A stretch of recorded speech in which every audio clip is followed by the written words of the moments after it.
Welcome back to the show. Today we have Dr. Dia Berger on the show, and she's a medical doctor who specializes in medical cosmetics and known as, quote unquote, the sculptor of faces. She is the medical director of over 50 MedSpas and redefines MedSpa with her formula for increasing their earnings by 10x. Her payback for working so hard is to ultimately be smart and to have more time, right? Time to travel, make memories, as that is her true currency. And I think this episode is going to be super interesting because we're going to talk a lot about a very customer focused business and a physical location, and some of them are franchises as well. So Dr. Berger, welcome to the show. Kiri, thank you for having me. Very excited to be here.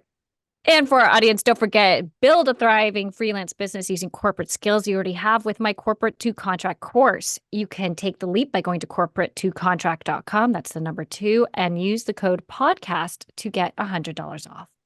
So let's jump right in. Please tell us a little bit about what MedSpa is for those that don't know what it is. And I'm kind of one of them. Honestly, okay. I did some research, but I was like, oh, wow, this is like a whole different world of what I even am aware of. So what is MedSpa? So MedSpa, by definition, is a medical spa. So your first criteria is you have to have a physician on board. And I coach and train injectors and spa owners across North America and some international. And it doesn't matter where you look, the governing bodies require a physician to be either 51% partner or have to be medical legally responsible. And the reason for that is we can go more aggressive with lasers. We go more invasive with injections, right? The things we do are more invasive and more medical, which means, of course, you need to have that medical training and the certification behind it, because in the end, you have to protect the client or the customer. So one of the things that I'm doing right now is, by starting an academy, is I want to change the face of this industry, pun very much intended, because there's a whole... I didn't even get that. There's a whole slew of people just doing what they want. Everyone puts up a shingle and go MedSpa. The first question from the public should be, who's your doctor? Where's your doctor? How involved is your doctor? For example, to buy from Allergan Botox and Juvederm, or from Merck's Radiesse, a doctor or a nurse has to sign up for the account. In other words, the pharmaceutical company makes sure they sell to a medically qualified person. What I find happens is very often that medical director in italics is only someone on paper. They're not in the spa, they're not involved, they don't write the protocols, they don't oversee training, they don't oversee what's going on. So how do you get them? Hold on, I'm sorry. How do you get them just on paper then? Does someone, like whoever wants to run a med spa, just reaches out to a doctor they know and say, hey, will you sign off on this and say you're the doctor? Okay. As dirty as that. And I'm trying, those of us, the pharmaceutical companies are really supporting me in this, because we want to get that quality up. We want to get things standardized, because in the end, if things go wrong, it's a bad reflection on all of us and the pharmaceutical companies. And I will tell you, I'm tired of the balloon faces with the fish lips and the piggy eyes out there. That's not the goal, right? And it's almost like that's the norm. That's not how I inject. That's not how my peers inject. So I'm trying to create a system in the middle so we can standardize things, because it's very easy. If we can get people trained the right way, it's not like there's competition for the money. It's a multi-billion-dollar industry. What I would like to see is everyone doing it well, making more money, having more free time, fewer headaches, and in the end, the client benefits, right? We have people looking like people without side effects. Now, what are some of the things that actually can go wrong? Because you've talked about that a few times. So I am not in that world at all, so I don't fully understand what could go wrong. Is it just like that, really, like fish face, or what some other risks? To break it down into the two main things is you're dealing with neuromodulators. Now, when I say neuromodulator, most people have no idea. So most of us use the word Botox, which is actually a trademarked name. Botox relaxes muscles. So in other words, if you have a frown or a squint, or your crow's feet are too prominent, or people start getting their mouth corners turned down. It's certain muscles that are too active and they pull the face in a direction we don't want. So you inject Botox to relax certain muscles. Others in correlation are then a bit stronger, and you literally can soften the face, open the eyes, relax the mouth. When we get to filler, you want to see it as, with time, our face is like a balloon that slowly loses air, right? And when it loses air, certain fat pads collapse and the face collapses forward. So all those lines we see by the nose and the mouth is the cheek coming down. So the way you correct it is you literally go in front of the ear and you pull everything back. So that is the goal. The one relaxes motion and the other one is more reconstructing than anything else. So then what are the risks that happen? The risks that can happen. So Botox, you can put in the wrong place. And I mean, the difference between wrong and right there is millimeters, which means you have a muscle you wanted to leave alone. Now you're suddenly relaxing it, and her brow goes up a little skewy on one end, right? That is actually, it looks super dramatic, but it works out. Or what I will very often do, because I get a lot of people coming in with not ideal results from other injectors. And our eye is very good at picking up something that's wrong, which means very often you just balance out the other eye, right? So if one is lifted higher than the other, go to the eye that sits lower and lift that a little higher, and she just doesn't look funky, right? Because Botox is out within 3 months. Filler is a little harder. That's where we get the overfilled lips and people filled right under their eye and looking like they've got these baby chubby cheeks, when it actually should be definition on the outside of the face. That's harder to correct. It's not permanent, but you have to dissolve the filler and start over, which wastes time and money for the client. When we get to side effects, in other words, what I'm saying with Botox, the side effects are pain in the butt, but it's not really harmful. When we get to filler, and this is why me and my cohorts are trying to clamp down and standardize this industry. The filler is a gel, and it's not a plastic gel. It's hyaluronic acid, which is the exact same thing we have in our skin, in our joint spaces. It's a natural sugar crystal that holds water. When we're 25, we've lost 25%, 30, you've lost 30%. So as we get older, we lose hyaluronic acid and everything sags down and shrivels, right? Welcome to menopause. So when you inject it, you're injecting back a natural product and the skin grows collagen through it. Problem being, you're creating or you're injecting something that's almost the consistency of gravy at room temperature or a little firmer. If you inject that into a blood vessel, it acts like a little clot. So now you can see where things go wrong. So now you start blocking blood flow, right? And pieces of tissue die. So, for example, when I train injectors, the first thing we do is don't go zones. There are certain zones you don't go inject. And I mean, I've done this for 20 years and knock on wood, I haven't had any of that happen because I don't inject in certain places. So you can cause serious harm by creating, in effect, a clot by putting filler in a blood vessel. That's scary, isn't it? Yes. It's very scary. In the same breath, if you do it right, it is the most amazing end results for them. Wow, this is like, I'm not in this world, like I've said like 3 times, but I did have a friend. We've been going back and forth, talking about aging occasionally, as we are in that bracket where wrinkles are starting to show more. And she sent me an article actually about the New York Times, which it was interesting you mentioned about the eyebrows, because the woman said she was just doing an investigative piece. She got Botox for the first time. And one of the things she loved about herself was her ability to raise her eyebrow and do this little quirk. And she said that went away when she did Botox. And so she just let it fade out and she didn't get it again because she loved her little eyebrow that went up and down. But it like reminded me with what you were saying with like the filling in. So I did want to say, I read that you said running a med spa is not easy. So why is that? Other than what you've just listed with the doctors and the issues that can come up, you say you also can help people turn it into a 7-figure business. So why do most people not reach that? And what is difficult about it? So after having done this for as long as I have and having literally walked my own route, so it took me 10 years to come to the conclusions that that I train other people to do within 6 months to a year, right? I mean, we'd like to learn from other people's mistakes, right? Not our own. So running a med spa properly is a lot of work. And that is usually in the beginning. And I find that's where most people get stuck.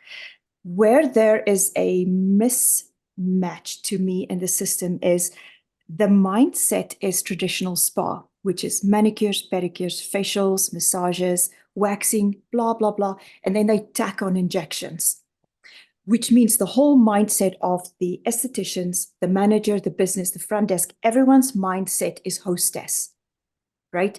What does the client want? Let's give the client what they want, that kind of thing. Whereas if you run it like a MedSpa and your emphasis is on injections, high-end lasers, microneedling, more the medical cosmetics, then the emphasis is what is best for the client. It is like you going to a doctor, right? You go and you go, I don't like this. I don't want this. I'd like to get here. Can you help me? And we go, this is how I treat my patients anyway, is this is where you are. This is where you want to be. Here's the path we have to walk, right? So it's more of an advisory clinical system, and the client plugs into that. It's not the client going like, I want one syringe of filler, because that is the tail wagging the dog.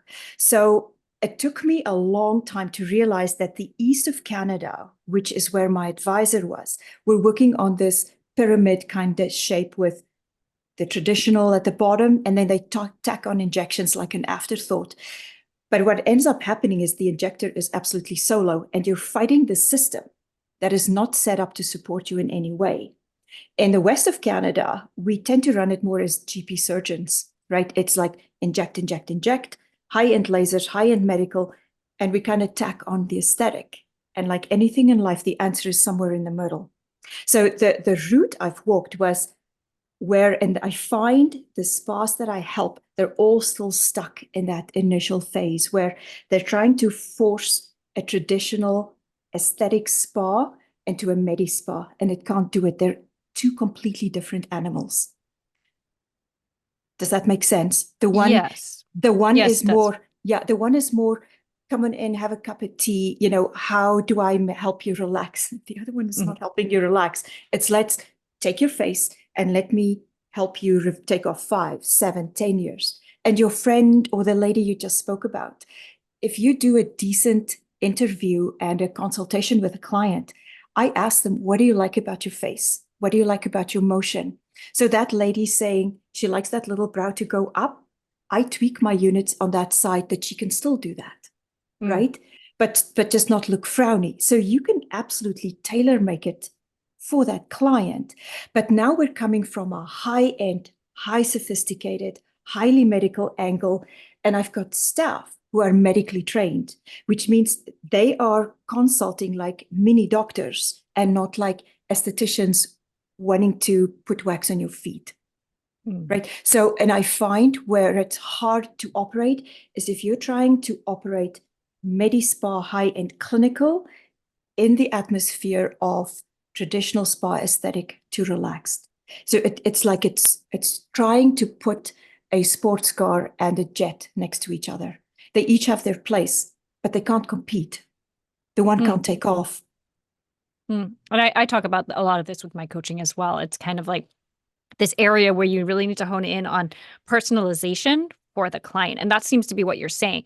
It's like you kind of look at this as, like you said, the middle between two extremes where you talk to the client, you customize it and you personalize it based on what they're looking for.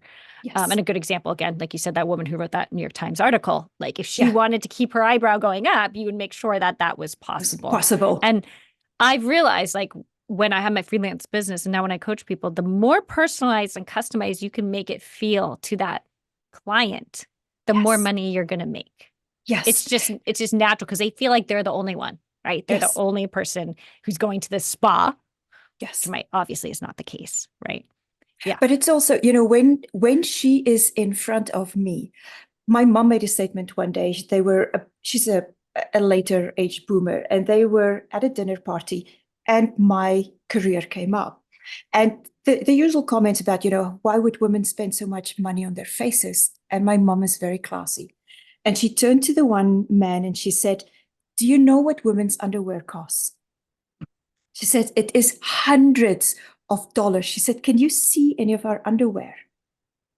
And she said, "We spend that on underwear and you can't see it, but our face, you see every single minute. Why would we spend that on our underwear, but not that and more on our faces that you see all the time?" Mm. And I went, "Mom, I am so using that." I was But gonna say you grab that. You're like, that's right, for my marketing. buddy, totally. Right. But the point being, when that woman is in front of me, she's the only person, right? Because it's her face. To me, she's not one of 20 cookie cutters. And if injectors cannot understand how to individualize a treatment, that's where they lose it, right? They miss the point, because it is absolutely individualizing it. Because if you can give that client what she wants, staying within your anatomical, physiological, what can and cannot be done parameters, they are your client for life. Now, do you run into people? I was thinking about your mom, the dinner. Do you run into people who um argue against your industry heavily and say, like women should be allowed to age gracefully? This is an effect of the patriarchal system of men always wanting women to look younger, because that goes through my head a lot when I think about that. Yeah. I'm definitely more on the crunchy side when it comes to my face and put stuff I put on it and stuff like that. So do you run into that argument a lot, or is that just like not really because You you're not in do. that space? You do. It's quite extreme. You either have the ones who I was just on a coaching seminar a few days ago on LinkedIn, and it was profile audits and things like that. And every single woman in the audit ended up talking to me. We were not talking LinkedIn. They're like, "Can you inject? Can you inject? Where can you inject?" Right? So you either have that, or you have the ones, and I find the ones who are very opinionated against it haven't tried it, right? Or they've tried it with someone who shouldn't be injecting. And my assistant was sitting here yesterday and she showed me a thing that said, I don't want to work on my face, right? But we color our hair, we go to the gym. I mean, I'm very particular about what I eat. I have a very regimented exercise program. And I mean, you can see that as trying to undo natural aging, because natural aging would mean I'm gray, flabby, unfit, right? So we are doing things every single day to keep healthy and keep youthful. And what we're actually trying to do with this industry is preserve. It's not about not aging, it is about holding where you're at. Hmm. As It's an simple as that. interesting argument. Yeah.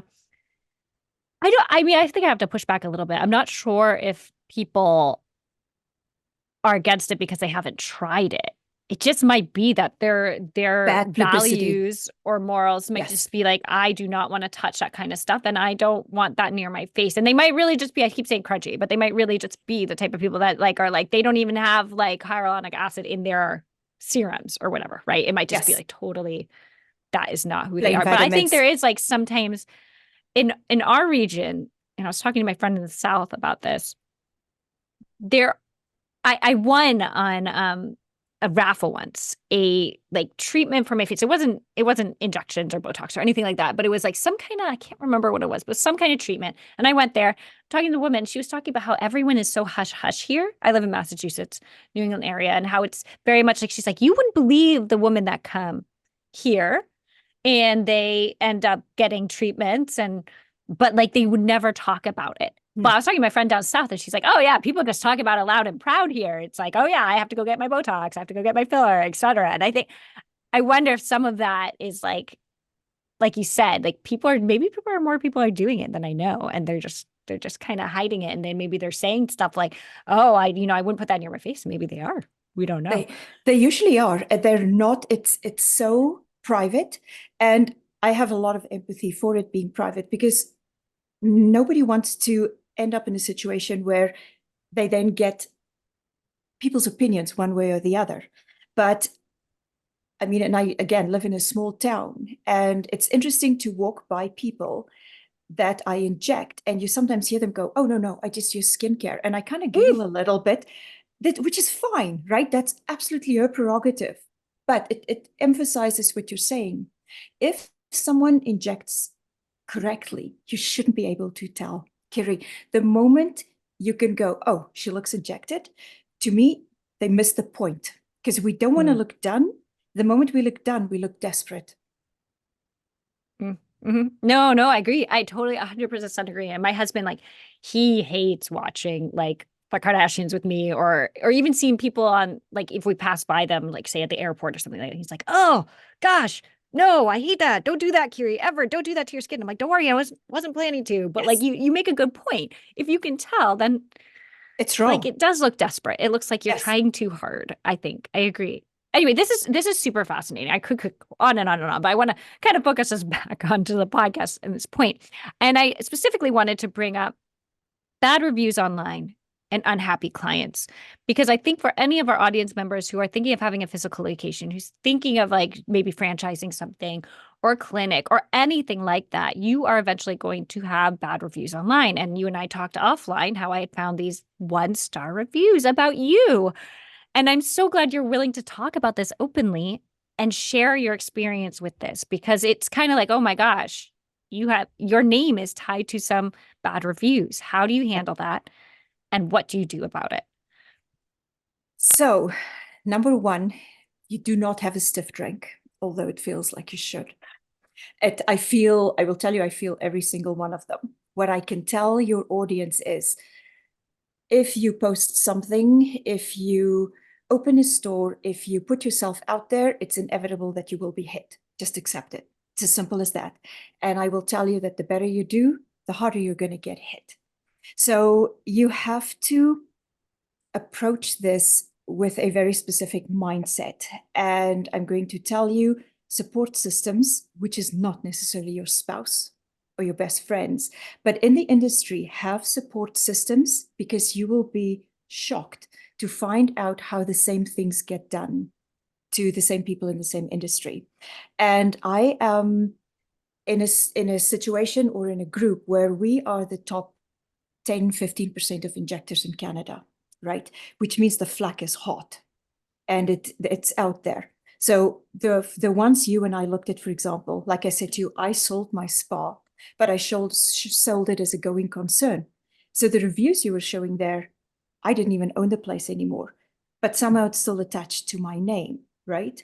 So, and I mean, I don't go look at the bad reviews because I was done with the business and had moved on quite a few years ago. But it means I should probably go back and go post something, right? Just to remove my name from it. The other thing that happens, pardon me, in the spa industry with all of us, the moment you start standing out and really distinguishing yourself as exceptional, doing good work, clients go to you. Your competitors very often will post fake reviews. So what we do is if there's any kind of review, this is how we used or how we do it in my business. If there's any kind of a negative review, we are on it immediately. Very often it is someone who needs to, she should have just phoned the spa and said, you know, I think there's a bruise. And we would have gotten her in immediately, which means you can get that off the bad review and say, I'm contacting you to get you back in. I don't find that that happens because of the systems that I have in place for consulting during the procedure, after the procedure, how we follow up. We follow up clients so tightly that I know exactly what's going on with them as they go through the procedure. And I consult them and counsel them so they don't get upset about side effects if it does show up.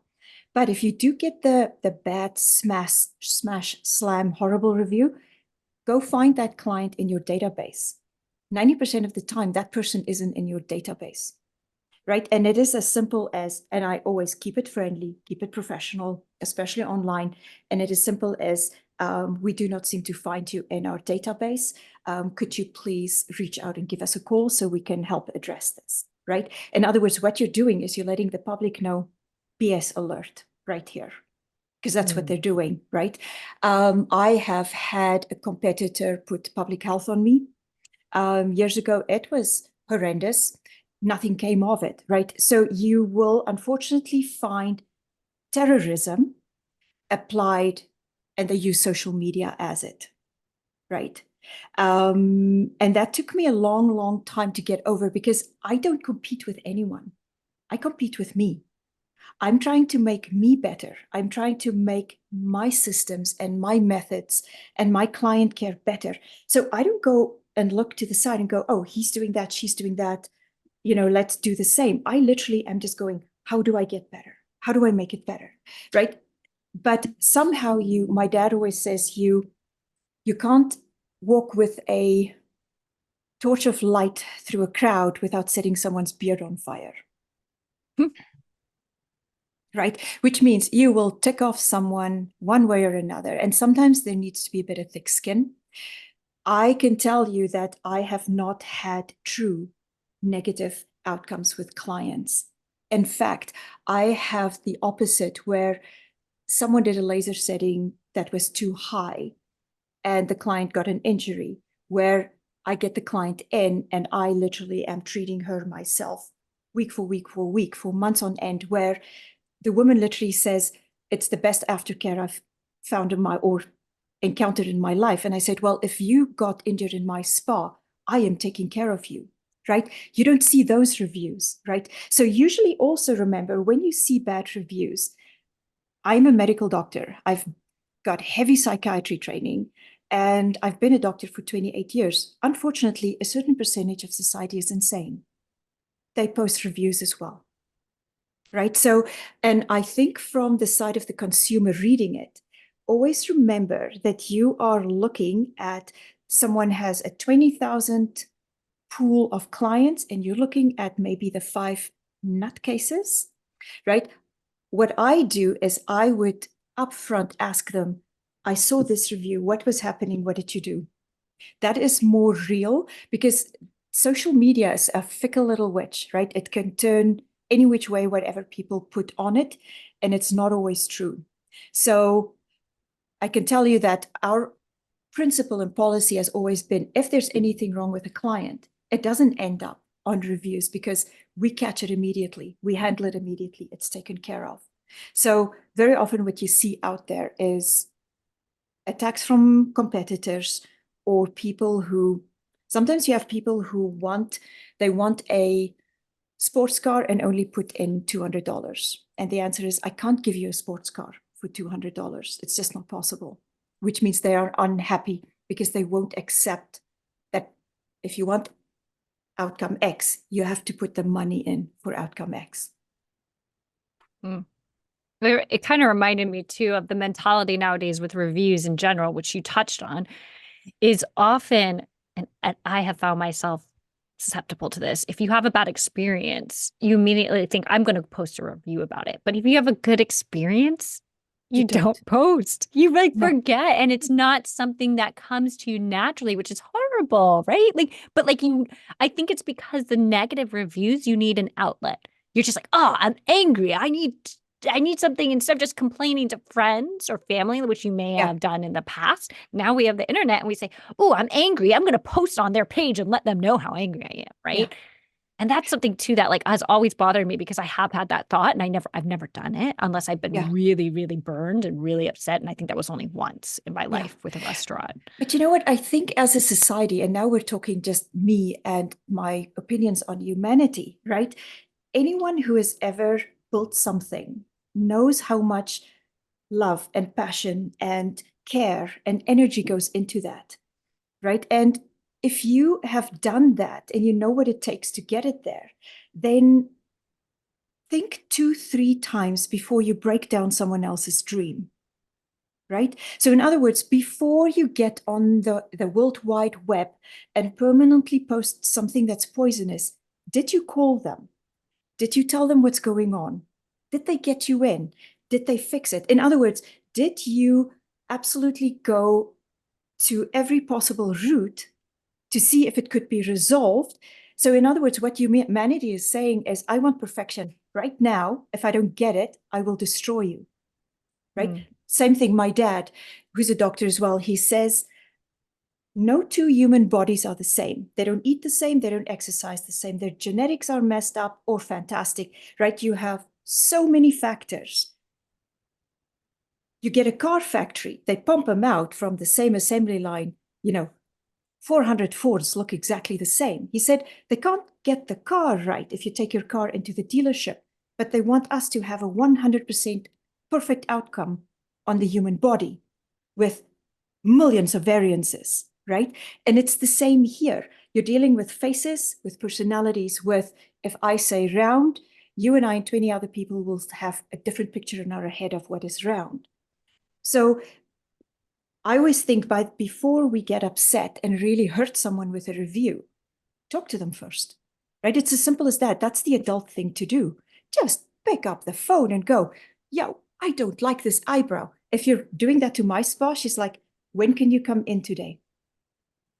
Right? So in other words, when I see a review like that, I'm like, who are you?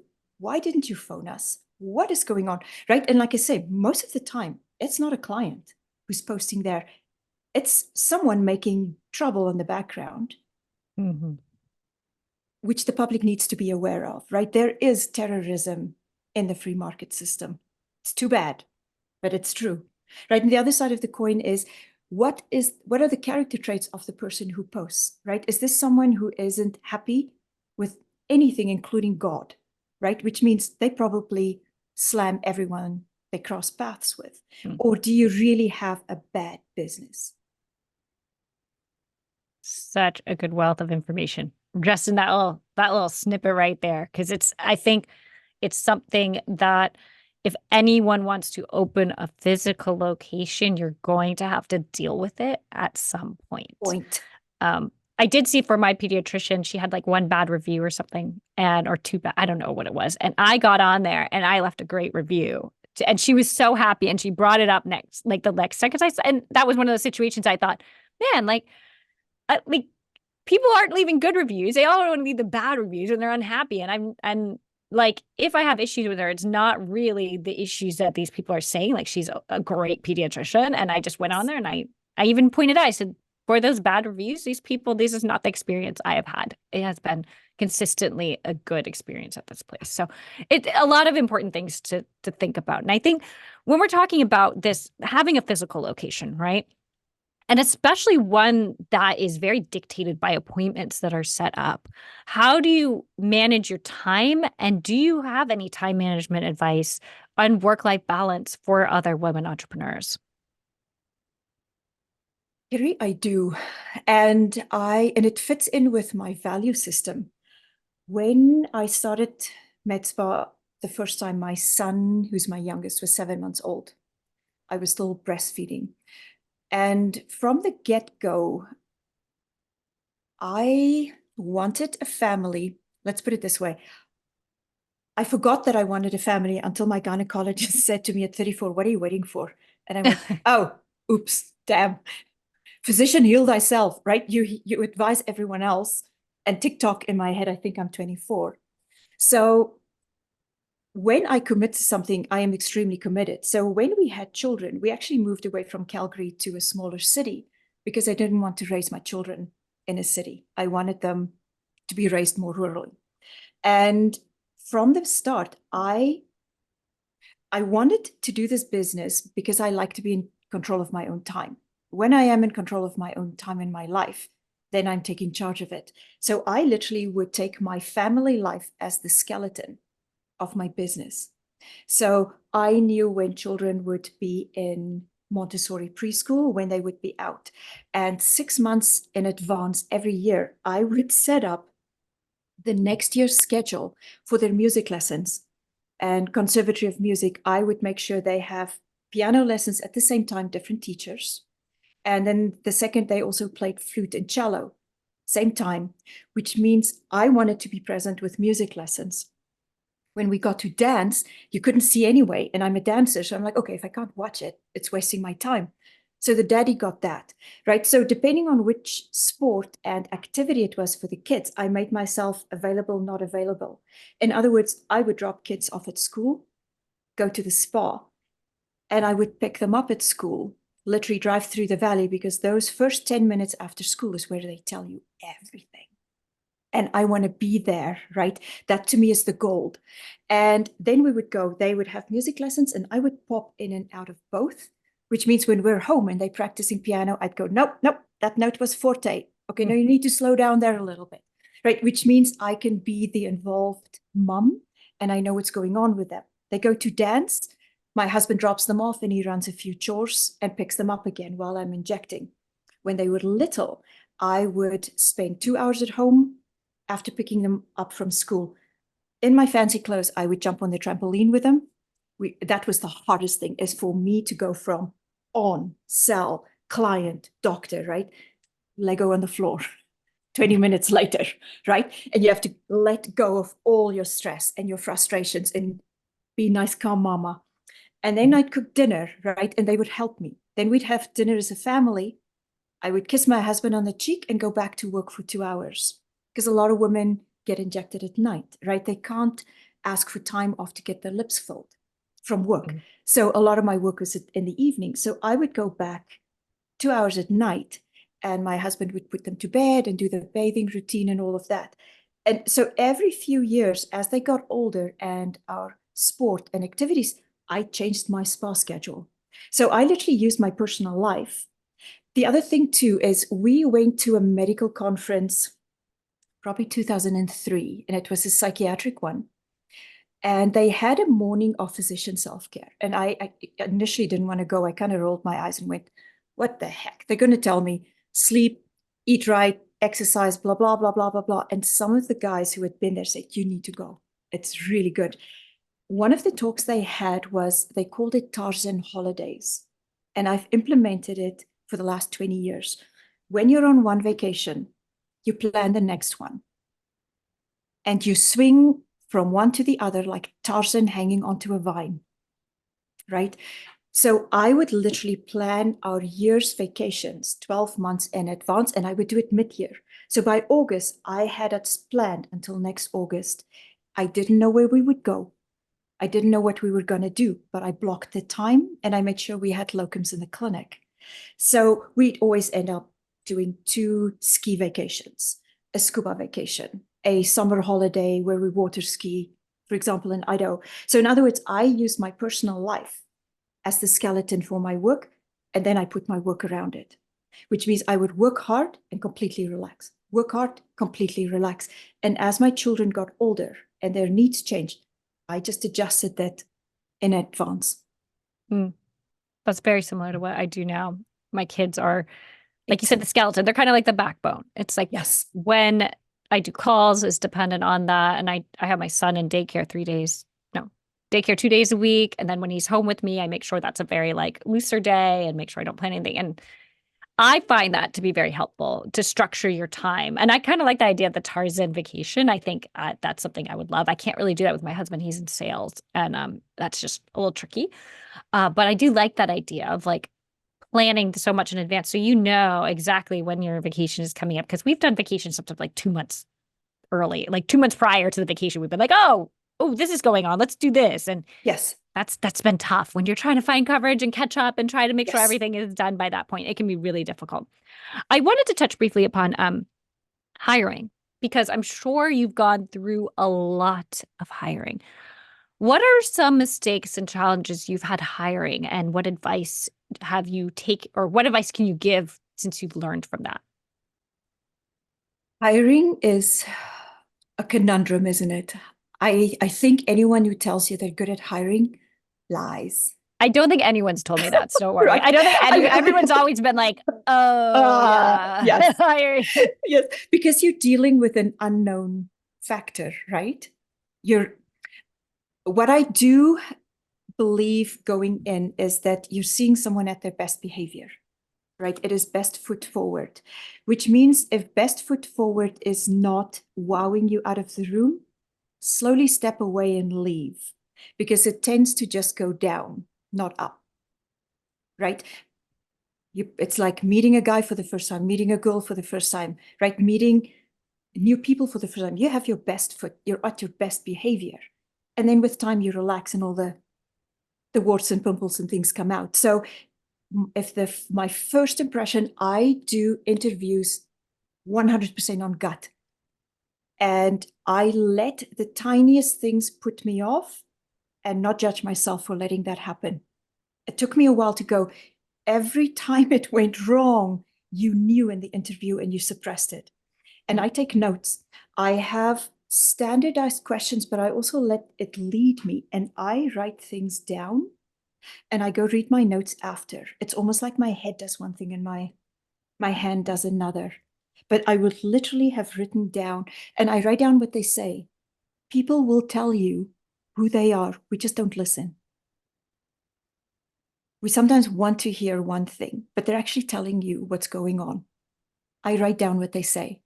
And for an interview process, we have always used that there's a 2-day shadowing period as part of your interview process, which means you don't need to know anything. Because my best staff in the medical spa, not traditional spa, in the MedSpa, my best staff have not been estheticians, right? It's that mindset difference. So my best staff have been bartender, bookkeeper, red seal chef, right? It's people, I'm looking for a profile, not necessarily previous training. And it's usually people with sales experience, really good hands-on, can function by themselves, can think outside the box, right? They're independent, operate. I don't need to hold their hand. So that took me years because I tried young estheticians, older estheticians, you name it. I contacted aesthetic schools, befriended the headmasters of aesthetic schools so they would send me their top students and things. None of that worked until I changed the profile and really sat and thought, what am I doing? What do I need? And went and looked for a profile. And then I have them shadow me. And I literally just look at how is she standing? How does she carry herself? What does she do with me injecting people, right? Do they get freaked out by blood? There isn't really blood. But, do they get freaked out when I am doing procedures? Then it's not going to work. And I do find you pick up a lot of nonverbal cues just by having that person watch you. You see what they ask, how they think about it, because I can put the information in them. That's what I'm doing right now. It's literally step 1, 2, 3. I train them and they do it. What I can't change is the character. Mm-hmm. That's important. It's almost like you're emphasizing with the profile or emphasizing the qualities of the person over the skills. Yes. And then I take them live, right, for 2 days and just see how they are, right? Because right, you and I look at each other and the person carries themselves a certain way and they look a certain way. And that is also a picture to the client and to the public. So because in the past I have hired people who show really well in an interview. And the first time I take her into a room, I'm like, oh my God, I need to get her out of here right now. Interesting. So can you please lay out some steps for us on how you, or basically what are the steps you use to grow your business to past 7 figures? And then the second question with that is, what do you think, if you could distill down the steps, what is the most important action item you took to grow your business? Okay. I'll ask second question or answer second question first. Biggest thing that moved this along the most was a team approach. So in this industry, because physicians are ultimately responsible for everything that happens, right? That whole medical directorship, we are trained to think for yourself. You're independent, you do it all. You cannot, in a court of law, say, I missed the burst appendix because Dr. Y examined it. It's like you examine, you decide, you do, right? So it's me, independent, independent, independent. What I am training people to do at this time is the doctor needs to be the team leader. And it's about a team. You can make your first million by yourself. If you want to go past that, you need a team, and it's a very specific one. So I create a team of technicians, consultants, assistants that they can do pretty much everything in that spa, and they rotate. And that has, so to grow the business, kind of back to question 1, your income is 80% going to hinge on the injector, which means the injector needs to be at advanced level skill set. And they don't teach us this in med school, in nursing school, any of that. And that is what I'm trying to do with this academy. I'm filling a gap between med school and nursing school and whatever and med spa, there's just a gap. So people go and they find little courses and pick up things from friends and then put themselves up as a med spa. But there isn't anything structured to tell them, this is how you do it, don't do that, do this, this is how it works. So number one, get an advanced injector, someone with advanced skill. That will double their income. You add a team that supports them, and the doctor and the team do the exact same things, and they triple, right? Because now you've got a team all speaking the same language, doing the same things. In the traditional spas, the esthetician runs her thing, has nothing to do with the doctor, doesn't know what he's doing, or she. The doctor does their thing, has no idea what the rest of the spa's doing. It's like they run in these silos next to each other. And I literally break that down, and I force the doctor to be into the team, and I force the team to be medical.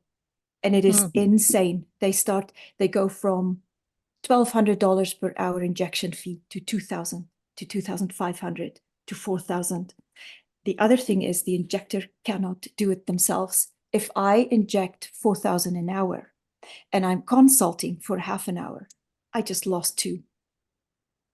Right? Which means I train a team as salespeople. And nothing about this is slimy or icky. They are consulting like I would have, because I'm mini-meing myself with the medical knowledge.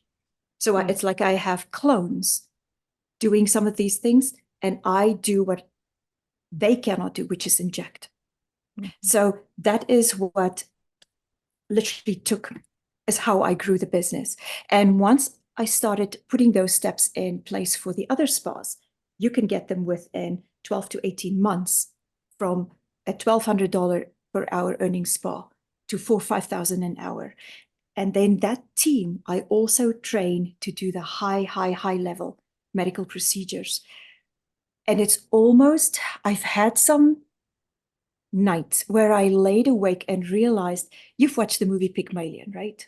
With My Fair Lady. Oh, My Fair Lady. Yes. Oh, yes. Yes. Right? Where Eliza Doolittle starts one way, and at the end, he has changed her so much that she can never go back. Right? That's part of the conundrum in the movie.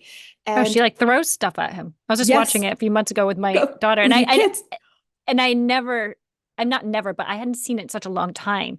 And so it never really had hit home for me when I was younger, that scene where she's like, what's going to happen to me now that your bet is done? What happens to me? And I was like, oh my gosh, as an adult, I'm like, yes, right. Oh my goodness, that's terrifying. But right? Yeah. So he literally took her to a place where she cannot go back because she knows too much. And that is what I do with the staff that I train. And I unfortunately saw it in action, that they know so much, so correctly, so medically, so sophisticatedly, that they can never go back to a traditional spa, right? They can't accept that again. The beauty of that is literally what's my mission is to change this industry, is to create an army of these people who know so much that the industry cannot sink past a minimum, right? But that is the growth. That part was huge. The day I went, okay, but I almost had to crack up and be overwhelmed. And I'm very, very strong. I can literally do 5 people's work for a very long time, where I went like, I give up. I cannot do anymore. And then I would hand off a piece of what I'm doing. And then suddenly, magically, life is a little easier, until you go, you dummy, hand off more, right? So and that's where the team building piece came in. But that was probably my biggest growth factor, is to create that team. This has been a fascinating conversation for me, and I'm so appreciative of your time. It's always extra intriguing when I have a guest on that I don't know anything about their industry, and I get to ask all these questions. And of course, I got distracted a little bit in the beginning, but like, you've given us such a wealth of advice from all your experience, which is amazing. So tell us now, where can we find you? What's your website? If social media handles, if anyone wants to connect with you, where would they find you? Kiri, thank you for that opportunity. The best way to find me is LinkedIn. I check it every day. The other place would be stiletto medspa at gmail.com. 1 T, 2 L's, stiletto, one L, 2 T, sorry. The Academy website is not quite up. I do have up medspamethod.academy.com. They will all be connected. But I think cleanest is LinkedIn. I check that. Yeah. And I do give people I talk to them, I give them a free consult initially just to see what their pain is. How can I help? Is there a way we can make life better? Mhm. Perfect. We'll put that in the show notes. So thank you. So what is one philosophy, mantra, or quote you try to run your business by? Your best success is just outside your comfort zone. Very true. Yeah, absolutely. Absolutely. I like that one. Thank you. So thank you again for joining me on this interview, Dr. Berger. Really appreciate it. And for our audience, if you're listening and you also found this informative, if you know someone who's trying to get into something with a physical location franchise or even a med spot, please share this episode as that will help us grow the show. It'll help Dr. Berger, and all this knowledge can then be shared with the world. So until next time, you can find me on LinkedIn, Kiri Mohan, or tag me on Instagram at the Kiri Mohan. So thank you again. Appreciate it.